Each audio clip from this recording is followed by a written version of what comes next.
Hello, Namaskar and Adab to all my friends from your friend astrologer and guide Irfan, once more with you from your very own channel, Astro Assurance. When people come to me for consultation, many times they ask me about certain events which may happen and that they are looking for a certain event to happen, and they always are depending on the planetary placements. Many of those who approach me, they also know their planetary placements, they know the Raj Yogas and Yogas, they know the Dasha and Antardasha they are entering, they know the transit, they have a lot of information at hand, and because of it sometimes they are keen that, or they expect a certain result to come to them. However, many times I see that they ask about what is that, will this event happen? Is it likely that this event may happen? So most of the time they are depending on the planetary placements to give them results. A Dasha or Antardasha change, they are expecting to throw up new probabilities and results to them. And they expect a transit to activate certain results and also give them results. So many times I have to tell them that, see, the Dasha and Antardasha have made things possible or even probable for you. However, it is up to you to be able to get results. Without making a firm commitment towards a certain result and then working hard towards it, how will you get the results? However, again and again I see, even in most of my videos, even yesterday's video, even day before yesterday's video on the Atma Karaka and how you have to see it holistically in the D1 and D9 charts or the conjunctions of the 5th house lord, I see that people are still commenting about how this placement happened, so this result came to me, this happened, or this conjunction is there, so this happened to me. Conjunctions, aspects, Dasha, Mahadasha, Yogas, they all may be making things possible for you, even probable for you, but they are not the ones who ultimately give you the results. The results come to you by virtue of your commitment to a certain result and your effort toward the certain result. So if you want something to happen in your life, first you have to commit to it, saying that, okay, I want to do this, I want this to happen. And then you also have to put effort towards it. If you are just committing without putting in effort, you may not be able to get results. And this has come to us again and again in various shlokas in almost all the astrological texts, including the Bible, the Gita or Quran, whatever you call it, of astrology, which is the Parashar Hora Shastra. In fact, one of the shlokas in the Parashar Hora Shastra says that the chariot will not move because of just one wheel, and destiny single-handedly cannot give you results without your efforts. So destiny is one wheel, your efforts are another wheel. However, without making a commitment towards something, how will you get the results? How will you even put your efforts towards that particular result that you want? I remember an instance, I think about 5-6 years back, a gentleman came to me. He was in his, I think, late 20s, maybe 27, 28, and he had an offer from Google, and he asked me that should he take up this offer or should he wait for a better one. So I looked at his chart and I said, no, this seems to be a pretty good offer for you.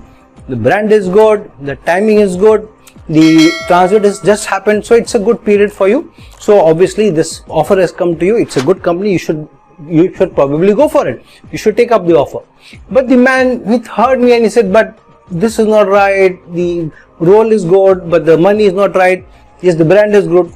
So he was in two minds. So I told him that, see, look, you need to take a leap of faith sometimes. If you don't take the leap of faith, sometimes you don't get results. So he said, okay, let me think about it, I will see what I need to do. Then after 4 or 5 months, he comes back to me and he asked me again about another offer he had on his hand, and he asked me, should I go for this?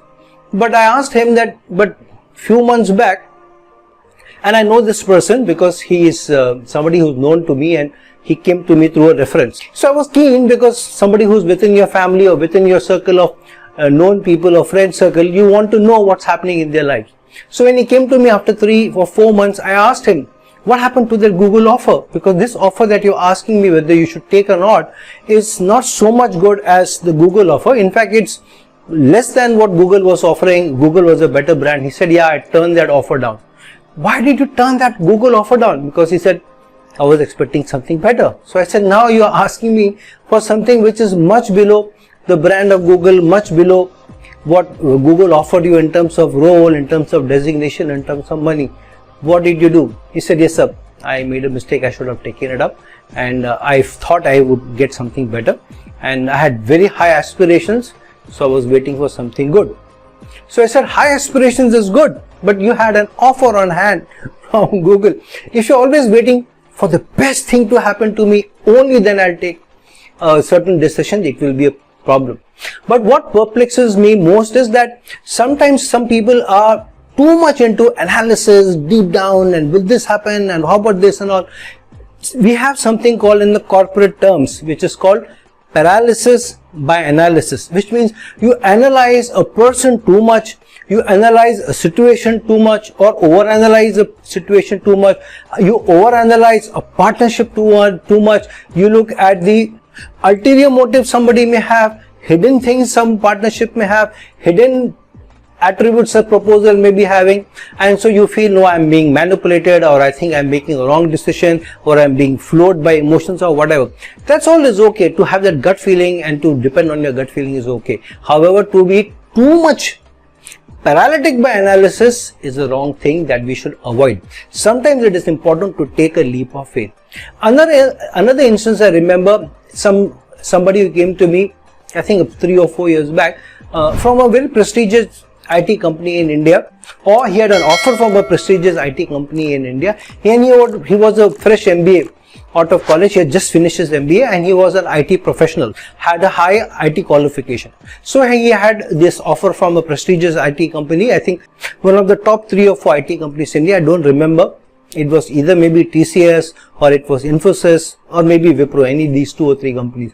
And so he came to me and he said that I have this offer from this company, and I need to give them my decision. So I looked into his horoscope, looked into his placements, and he was asking whether he should take up the offer or he should go for a higher education, higher degree.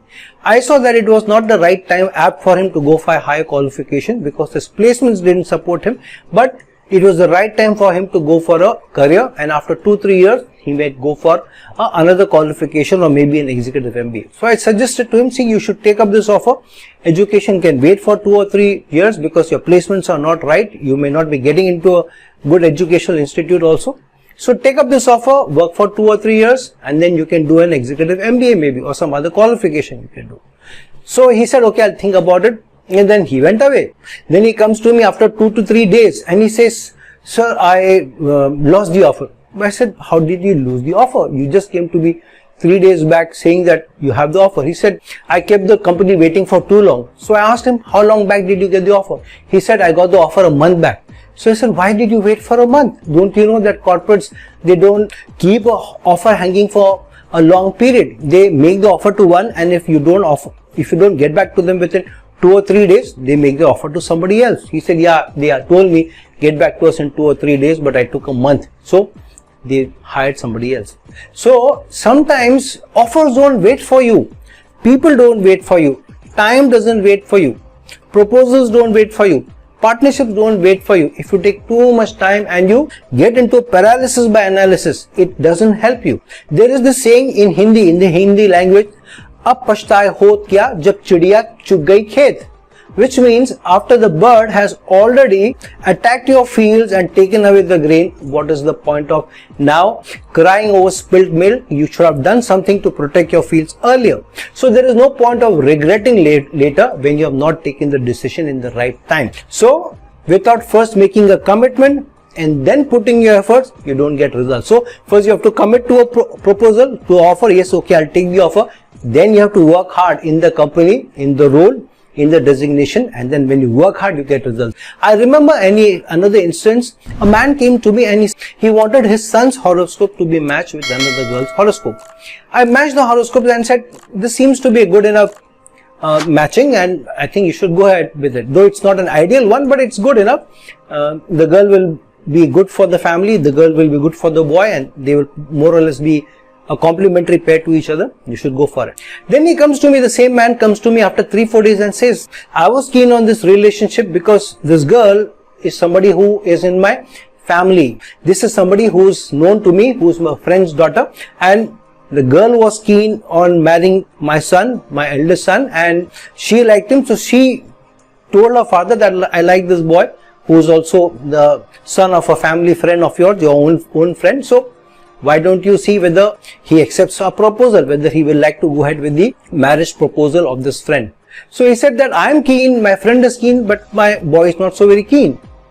Can you convince him? So I said, how can I convince the boy or the groom? He said, no, you still try. I said, okay, I'll try, because I also knew that family. So anyhow, this man got his son online and he spoke to me. So I told that guy, see, that boy, the groom or would-be groom, let's see, this girl seems to be okay, why don't you go ahead? So the guy was very reluctant, the groom was very reluctant. So I prodded him and said, what is the actual reason? What is stopping you? He said, see, actually, my two younger brothers, they have married into very affluent families, and they have married very beautiful girls. So I am much better looking than my brothers, and I am better doing also in my father's business.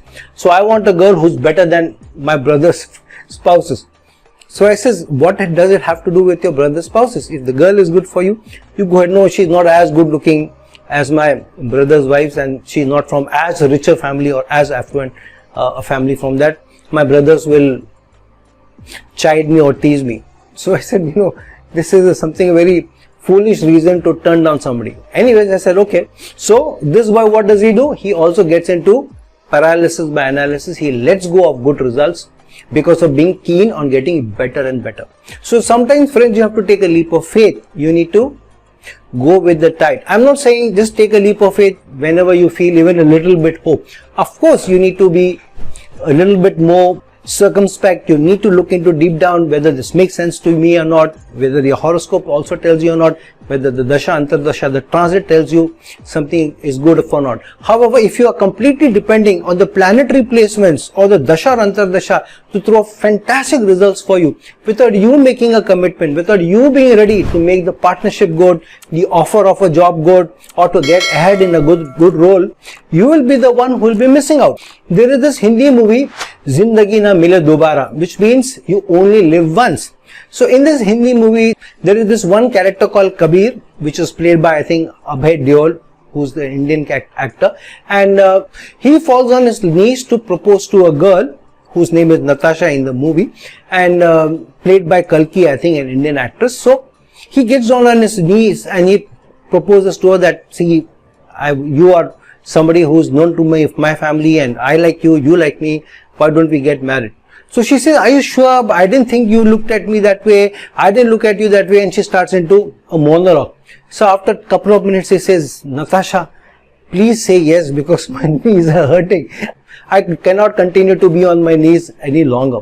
So sometimes when a proposal comes to you, when a partnership comes to you, don't take too much time to think about it and to ruminate over it, only to lose the proposal, only to lose that result which may have come to you. Another shloka says that even the good fortunes, the good prarabdha karma that you have earned in your previous innings may not be of much use to you if you don't put efforts in the current birth. So sometimes people feel that if I'm getting good karma, my placements are good, my planetary placements are good, I should get good results without putting in effort, without committing to something.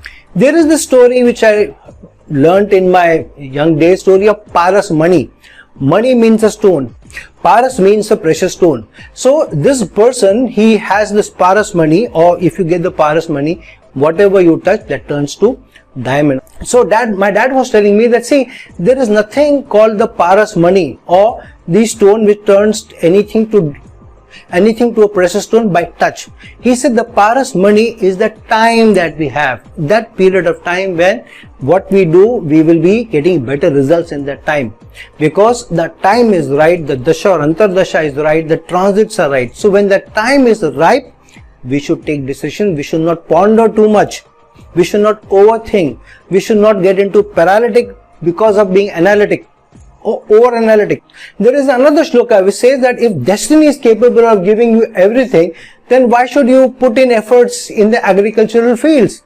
You should not till the agricultural field. Destiny will give you your grain, destiny will give you food, but you have to till the land in the agricultural field, because destiny will give you an opportunity. Destiny will not till the fields for you. It is always good to be a little analytical. It is always good to think through a decision. But it is criminal to let go of an opportunity just because you're thinking too much.